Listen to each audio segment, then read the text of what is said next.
They never tire of fighting, however destructive and futile. Over the last few days, the Rapid Support Forces have been trying to oust the Sudan Armed Forces from a military base north of Khartoum. We're going to take down Al-Shajara military base, he shouts. Those are cowards. The army responds from the air. 4 months on, much of the capital of Sudan has been destroyed, with neither side gaining a decisive advantage. Here, the RSF appears to have captured a man. It doesn't bear thinking about what may have happened next. Here, it's soldiers humiliating a man they accuse of being a thief.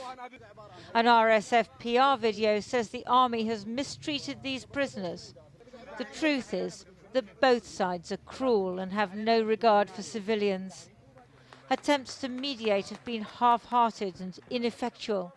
US and European sanctions have no impact because both sides still have weapons and money.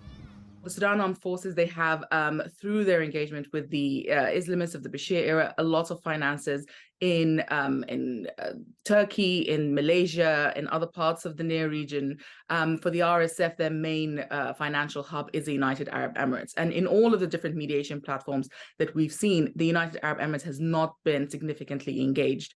The fighting in Sudan has driven 300,000 refugees into Chad, while a coup in Niger earlier this month, as well as coups and growing jihadi violence in Mali and Burkina Faso, have created an arc of instability across the Sahel.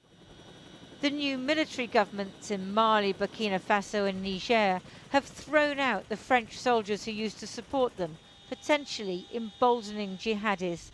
Now Sudan presents another opportunity for banditry and jihadi groups. Whatever happens in the country, particularly in Darfur, which borders Chad, we can expect it to have an impact on the Sahel. And simultaneously, what happens in the Sahel will also impact Sudan. So, for example, one thing we're tracking is to what extent jihadi groups that are very active in the Sahel will find an opportunity in the chaos currently underway in Sudan to try and sort of get a foothold there.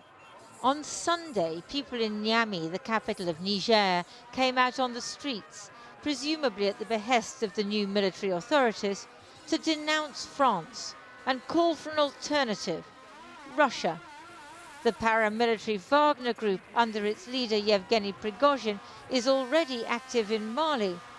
And right on cue, up he popped yesterday, somewhere supposedly in Africa, rather overdressed for the 50-degree heat, saying the Wagner group was conducting reconnaissance activities to make Russia great, Africa free, and to fight jihadis.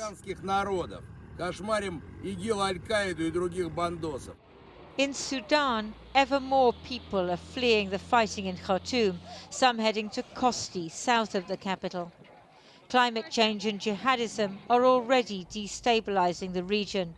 Coups, civil wars, and the insertion of Russian mercenaries are fomenting yet more chaos.